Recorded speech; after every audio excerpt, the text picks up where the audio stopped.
Welcome back, ladies and gentlemen. Sean here with BlueRidgeSilverhound. This is your weekend edition of the Pocket Change Market Report for October 22nd, 2022.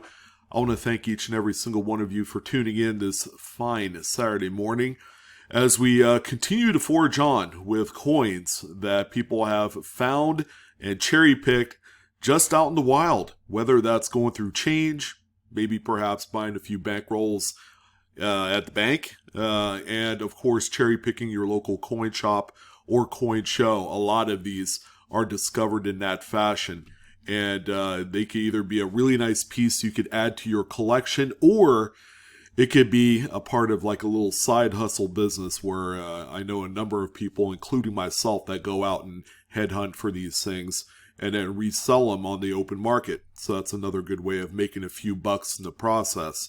Now, again, all the coins featured in today's video are all from the last 48 hours. So these are all up to the minute, recent sales. And of course, nothing's graded. This is a full raw show. Raw coinage is simply ungraded coins, error attribution by some of the biggest grading companies like PCGS cost like $65 to do. So in certain cases, it's an unneeded process that'll dip into your profits. So I'm telling you, these coins sell for themselves. Keep that in mind. As long as you're able to uphold that kind of philosophy, then you'll do well. Not everything needs to be graded. That's unneeded most of the time. And I would say the 1% of the coins out there that deserve to be graded, well, they're probably ultra rarities. So, aside from that, the market's incredibly healthy. I could personally tell that people are out there hunting around, especially going through rolls of coin. Coin roll hunting is really big this time of year because a lot of folks are wrapping up their coins and they're sending it to the bank to help fund certain holiday things. You know, we're a week away from Halloween, that's like right around the corner. So, even little things like that, Christmas is going to be here in a few months, and with inflation and all that great stuff, and I'm being facetious, by the way, when I'm saying great stuff. But yeah, I mean, everything's more expensive than it used to be. All right. Even gasoline, just getting from point A to point B, the money has to come from somewhere. So a lot of people are doing little side businesses. They're leveraging the world of e-commerce to do their bidding, and it's been good in certain areas. Coins is again continuing to forge on. It's one of the more reliable assets that you could that's entirely liquid. It's really good right now. So let's go ahead and dive right in. Thank you guys again for tuning in. Again, these are all raw coins, original images by the seller. Starting out with this beauty right here.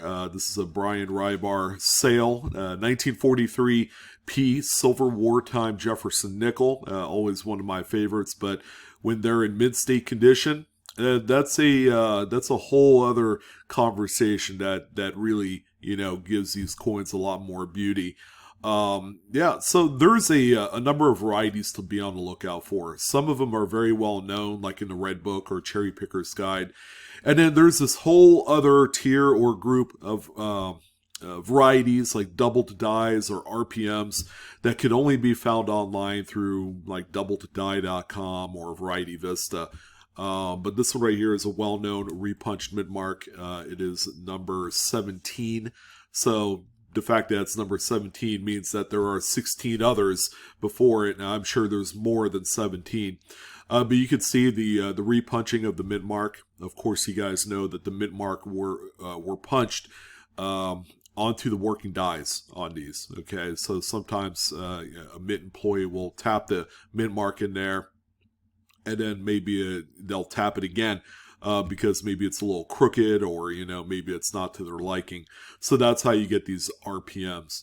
So this one right here in this condition ended up selling for a really nice $21.90. Pretty solid sale, and Mr. Rybar always has high quality items at an affordable price. But given the amount of money that his stuff sells for, he's still doing rather well. So something to keep in mind And this is, again, the wartime silver nickels. You could look at just about any date and mint mark and find something really cool. So our featured kind of topic coin of the week has to be this 1998 Lincoln Memorial Cent. I mean, this is a very well-known variety. We all look for these, and for the longest time, they were low value.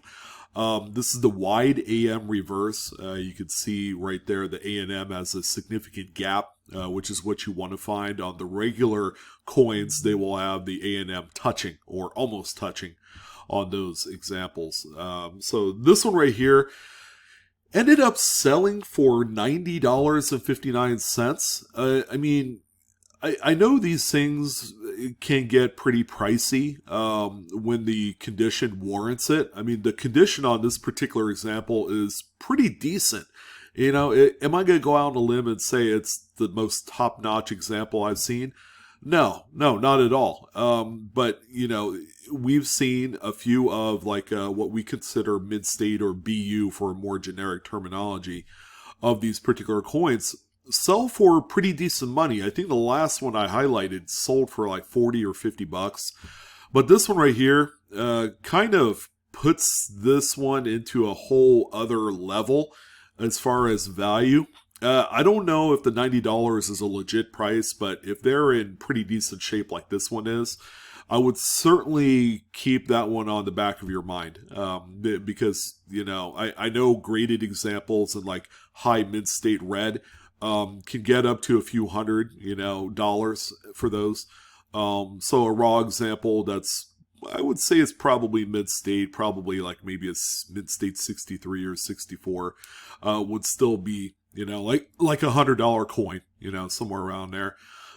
So not too bad for a raw example. Again, keep an eye out for high graded examples of not only the 98, but the 2000 as well. The 2000 is a little bit more readily available in the marketplace in mid-state red, but the 98, not so much. All right, yep, there you go. Another close-up of that. Same one, by the way. All right, so this is a pretty neat note, 1974 $1 bill. We have a few pieces of currency, not as much as normal. There were a number of gutter fold errors that did sell.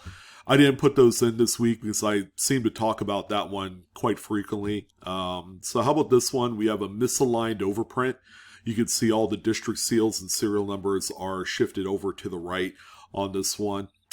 Pretty neat. And again, you can find these on conceivably any era of banknote, even the most recently printed examples. I think someone had a $20 bill, one of the new colorized ones, that had an overprint that was shifted to the left, and it was quite nice and neat. And I'm like, oh man, that's a 2017 A series, which is, by the way, the new printings of that particular note. But this one right here ended up, I guess, selling for $88.99. The seller ended up pulling this listing off because they had sold it off of eBay. So I would assume probably $80 to $90 is where this one sold for. A little bit of a back image there showing its circulation wear. Now this is actually a tough date. I don't see too many 1974 Denvers that are off center, especially this much with a full date.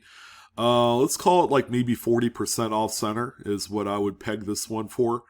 It's a really good looking coin. The pictures don't really do it justice because I think it's a very nice mid-state example, and I know collectors that want these by the date and mint mark want premium examples. So this one certainly fits that billing. This one ended up selling for $26.97 with 10 bids. And here's another off-center Lincoln, albeit probably one of the more common dates that you'll come across, 1999 in this case. Off-center by about 10-15%-ish, somewhere around there. It looks like it came right out of circulation. Someone had mentioned, yeah, you don't really find these in circulation. And I'm like, well, I've found quite a few of them over the years. And they all seem to look like this. Like, you know, they got fingerprints because, you know, that's the copper coating for you. You could rub your finger across a brand new one. It would tarnish in a few days.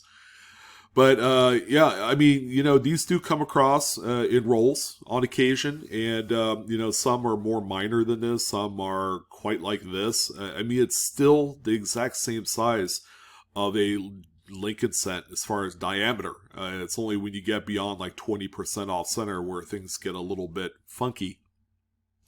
So this one ended up selling for $23.49 with 8 bids.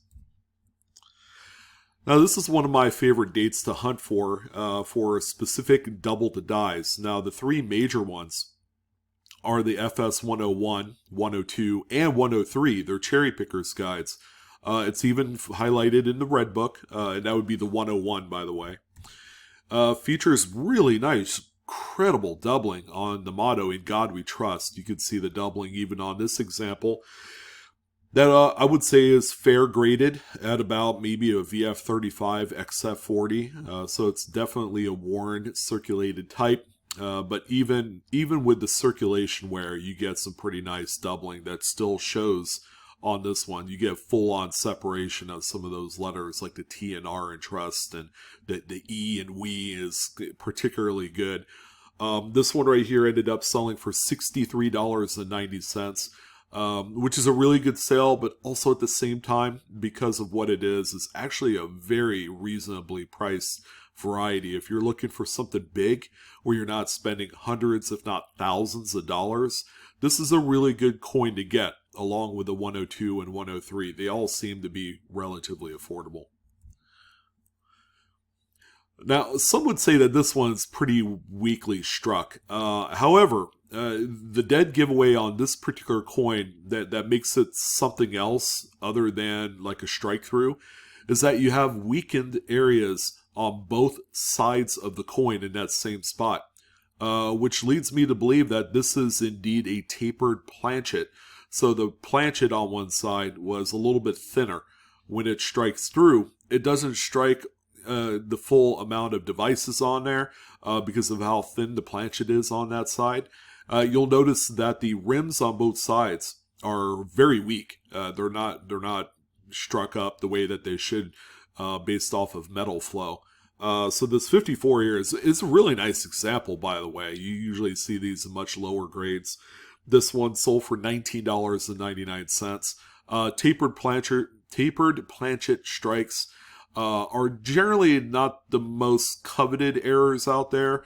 But the nicer ones, they do command a little bit more than all the others. Pretty neat error here on the statehood quarter. This is a 2004 P Michigan with a curved clip. But check out the phenomenal Blakesley effect, or just the general flattening of the opposite side of that clip on both sides there. This is a really neat error.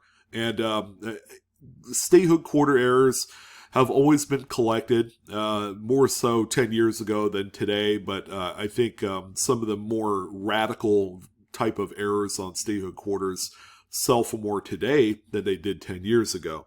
So this one sold for $15.88, and this is a minor error, so if you do come across these, they're worth more than 25 cents. Don't toss them back.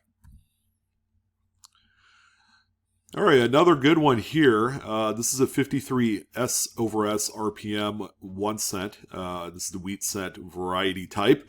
And 1950s Lincolns featured just an unimaginable kind of like haul of various varieties that you guys can look out for. This one right here is RPM number 1. You can see the secondary mint mark north or punch north of the primary here, almost touching the 5. When you have that extra curve or curl to that top part of the S, showing through that way is really neat. And this one's not all gummed up with grease and dirt and stuff over the years, so that's kind of cool too. You could always remedy that by cleaning it out with like a rose thorn, something organic that way, so it doesn't scratch the coin.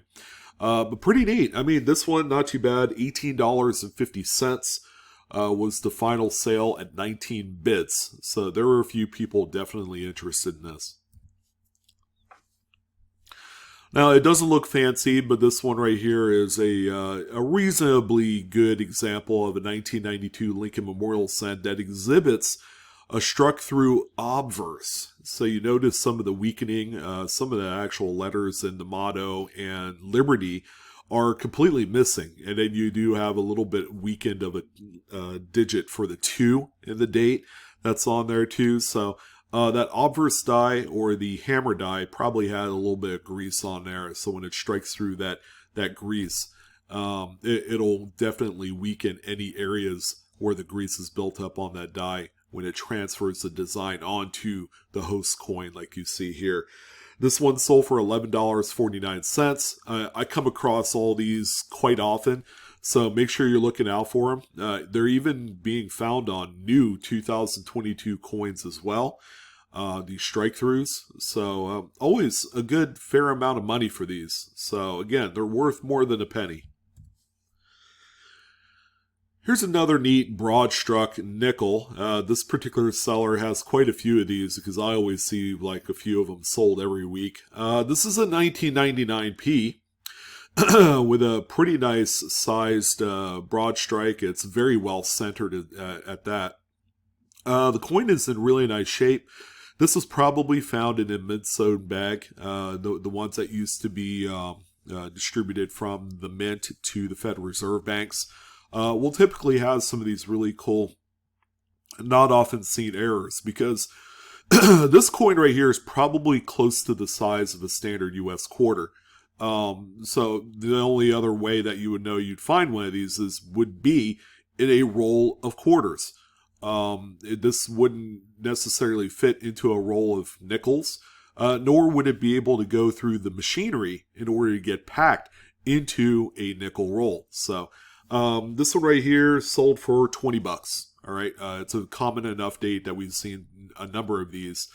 They're not entirely expensive, but it's a pretty neat little find that's worth a $20 bill.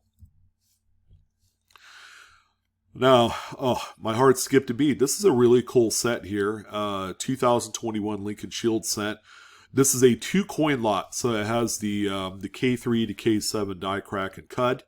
Or rather retain cud at that, with the interior die break. So this is a progression set. So you have the earliest and then the latest terminal state of that right there. And these are, as the seller puts it, super choice gem BU examples. They're quite nice. So this set right here sold for $857.50. What a great looking example here. And we have a 1964 Candy half dollar. This is a Denver minted coin. And I highlighted one of these on my last PCMR by the same seller. And this is, again, I don't know if it's the same coin that was resold, but this is a really good variety. And a lot of them seem to be on Denver minted examples of Kennedys. So check out your 90% silver stash and look out for things like the repunched mint marks and the doubled die obverse. This one right here is the FS101, so it is indeed the doubled die obverse. You can see a lot of that strong doubling in We Trust, the designer initials there on the base of Kennedy's neck, and also the 4 in the date. Check out things like the letter R, the letter U. This is fantastic. This is a great looking coin. This one sold for $70. Really nice. Well done. So that basically transforms run-of-the-mill common 90% silver half that is worth what, $7 or $8 in today's market to something that's worth 10 times that. So if you guys are kind of like, I don't want to go through my half dollars, think again. This is a big one. All right, not the greatest photos, but this is a 1943D Lincoln Steely. This one was actually misattributed on the seller listing. They said that this was an RPM or repunched mint mark. When in reality, I mean, check that out. He even put the comparison of the coin that was being sold, which is on the left, to what he feels like a normal one is. Now, the Denver mint mark has a little bit of a different shape. One's a little fatter than the other, but check out the bottom tail of the 1, the 9, even the 4 and the 3. See how thick and chunky they are? This is indeed a doubled die. All right, and I don't think the seller picked that up until I saw it, and so always check these out and be more, use your website resources like coppercoins.com to find the correct attribution for these. There's really one major RPM for this particular date, and it's worth hundreds, if not thousands of dollars in some of the higher grades. This one right here is sold for $68, and it has nothing to do with the mint mark. Pretty cool little sale right here. Not the greatest looking photo. It's a little bit out of focus. This was actually a lot smaller image that I ended up having to blow up to put onto this PowerPoint slide. But this is one of your standard 2013 B duplicate star notes. So it's well within the serial number range, and this one is a Fort Worth printing.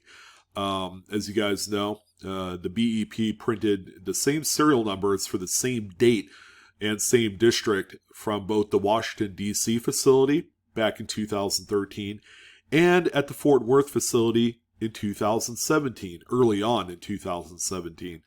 So there's the same serial numbers that exist twice on the same series date. And what's really cool is that on the Live Coin Q&A channel, that's the channel that I'm a part of with some other fine folks in the hobby, Shannon Smith will have a guest that is actually one of the spearheads of the Duplicate Star Project, who owns hundreds of these things. He has quite a collection. That'll be coming up here on the 24th, so you guys should check it out if you're interested. This particular note ended up selling for $33.59 with 20 bids. These are quite valuable today. This is like the one big valuable star note out there that even usurps, like low print run stars, like under like 100 or 320,000 print run. These things are all the rage right now for currency hunters, and I encourage you guys to make sure you double check and see what you got here for these. Now, I came across this and I thought about leaving it off because it's not an error, it's not a variety group here, but these are, and actually the seller was 100% truthful in this listing and said this is a lot of spooned or dryer coins. All right, so these are all damaged coins. It's a lot of 10 of them, quite a few dimes in there, a few quarters in the Lincoln set. But these were all damaged at one point. Spooned is, where they round out the edge, to prepare to make these into possibly like a ring or a piece of jewelry. Dryer coins are coins that end up in the, they call them dryer coins because some folks have left these in dryers and they get stuck in the mechanism and they round out the edge, as you see here. Kind of a nice little oddity lot. Again, these are not errors or varieties. So this 10 coin lot did sell for $31 with 4 bids. Excuse me. And they were very truthful in their listing, calling these spooned or dryer coins. All right, this one's a little bit minor, but we'll talk about it. 2007D Wyoming quarter. This one has a nice rim cut there, so there was a break on that rim part on that die. So that's actually a raised anomaly there on the edge. This one sold for $9.39. I've come across a number of these, although this one is in really nice shape. I have probably a group of about 8 or 10 of these that I've found over the years, and they're not particularly rare, and they are worth a few dollars. So here's another nice candy $50. I believe this is from the same seller as the 64D that we highlighted a few minutes ago. This is, of course, a 40% silver. So this particular features a really nice doubled die that you guys probably may not know about. Now, it's not on the obverse this time. It's on the reverse. This one right here is FS801 in the Cherry Picker's Guide. And we feature, and if you could take a look at the stars, they're all doubled. How cool is that? You can see, yeah, just the notching on every single star, and even the stars that are right there on the inside, right underneath those round ball things there. But that's pretty cool. Yeah, again, this is something to look out for. This is on the Business Strike 1967. So again, if some of you have loads of 40% halves, check out for these. There is also some notching. You can see it on the bottom tail of the E, the bottom of the A. You know, those are the few letters that you could see this very clearly. This one sold for $84. Oh my goodness. These things are worth a lot less now. Where are they, like $2, $2.25? So if you end up you know, finding one of these, you know, you could turn $2 into 80. I mean, that sounds pretty good, right? Here's our next lot of coins. We have a lot of 5 Lincoln wheat cents. They all have some sort of like strike through event on there. So there was some foreign matter or something on the dies before these coins were struck. So there'll be impressions on the coin. Now, another thing to note, like the bottom middle coin could be a detached lamination. They'll have kind of a similar look to it. The 41 on the top right, it looks like a detached lamination, albeit very, very flaky at one point. But, you know, pretty nice lot. They're all like earlier dates too. There's a 1919 in there, 1918. And a 1913 as well. That's a bottom left coin. So this one right here, I don't think you're going to be able to make a ton of money. I tell folks to keep an eye out for these. If you're, you know, looking to buy it with the intention of flipping them on a singular coin basis. This lot sold for $24.99. Now, this isn't the prettiest Morgan, but this is one of the big varieties out there. This is an 1888 O Morgan. So some of you probably already know that you can find or have the opportunity to find a really nice doubled die. This is actually the Hot Lips variety. Also a very nice, well-known VAM. I believe it's a top 100. Absolutely beautiful. It doesn't matter what condition, but you can see the doubled lips and a doubled chin as well on this. Coin sold for $75. These things can get crazy in much higher grades. This one, I think the seller ended up saying that this one is damaged. It's been cleaned at one point. So even with all that, still worth $75, which is approximately 3 times melt for this coin. Now, it's been a while since we talked about these, but, you know, some of them do sell here often, you know, every so often. 2022 Sally Ride. This is a P-Mint coin with the strike through going through the ponytail and into the neck. So this is a field-restricted strike through that's caused by the feeder fingers actually pushing around some grease across the die, therefore creating these impressions in the coin where the grease is on the die. This one right here, $75 sale. So these have held on pretty good. As a matter of fact, I think they've even gone up in price or value over the course of the last few months. So yeah, still not another bad coin to look out for. These pop up on occasion on eBay. And this is just a really cool find, and they stick out like a sore thumb, too.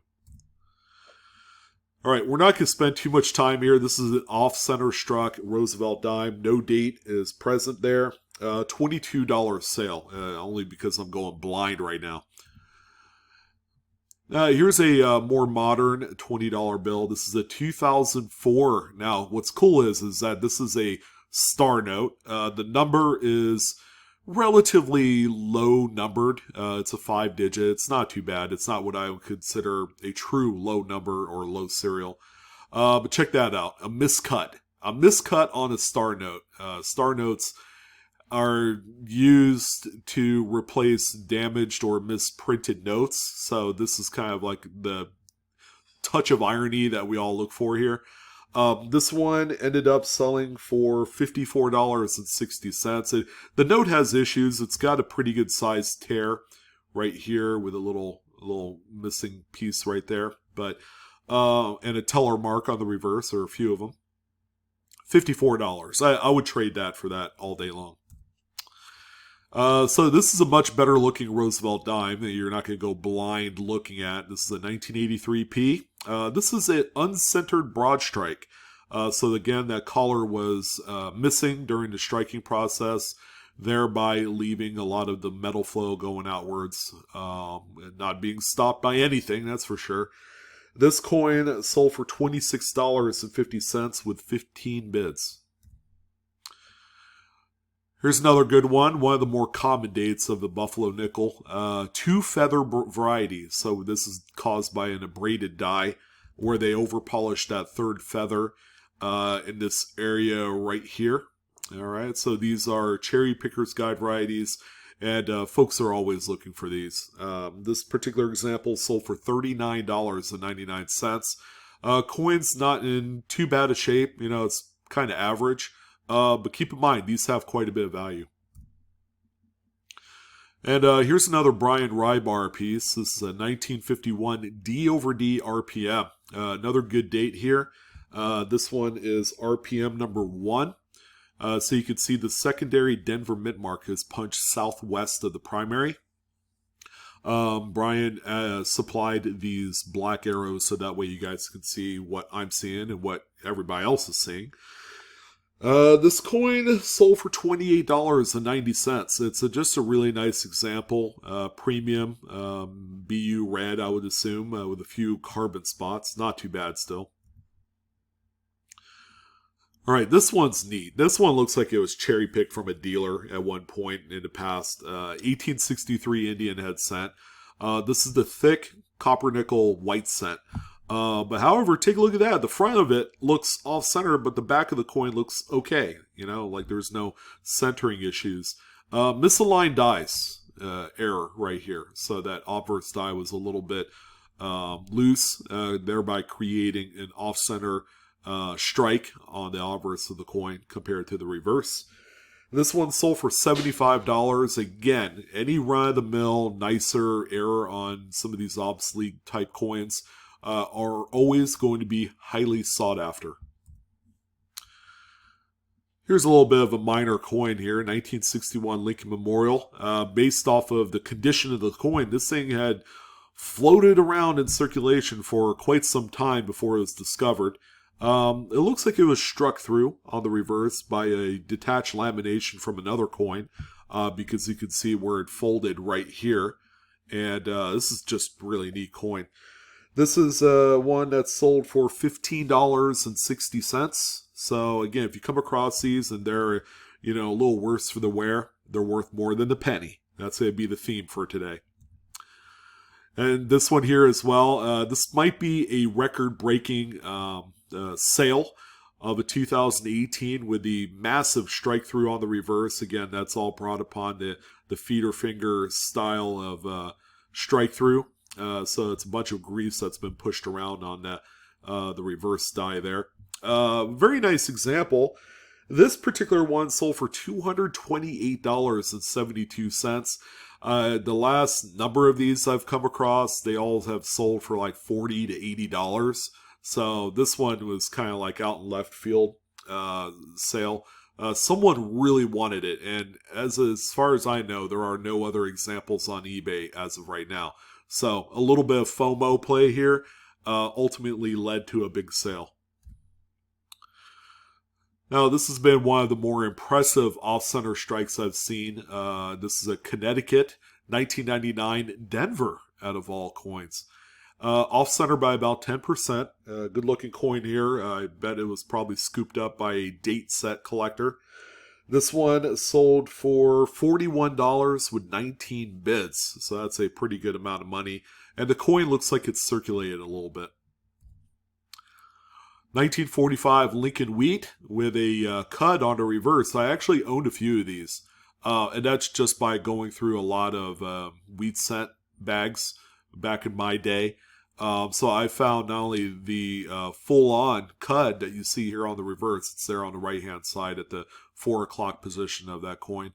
But I've also found some of the reteen cuds as well, which is just a die crack that's formed, or the earliest progression of the cud size here. $57 with 5 bids is the final sale on this one. Again, cuds are gold right now.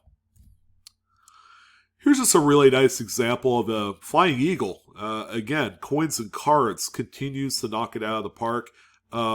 He called this one the clipped wing. So you can see the wing up there by the F of and A in America. It's a little bit detached. That's kind of a normal thing for a lot of these flying eagles. I don't know if there's a snow variety for it or a different type or whatever, but I've always found quite a few of these.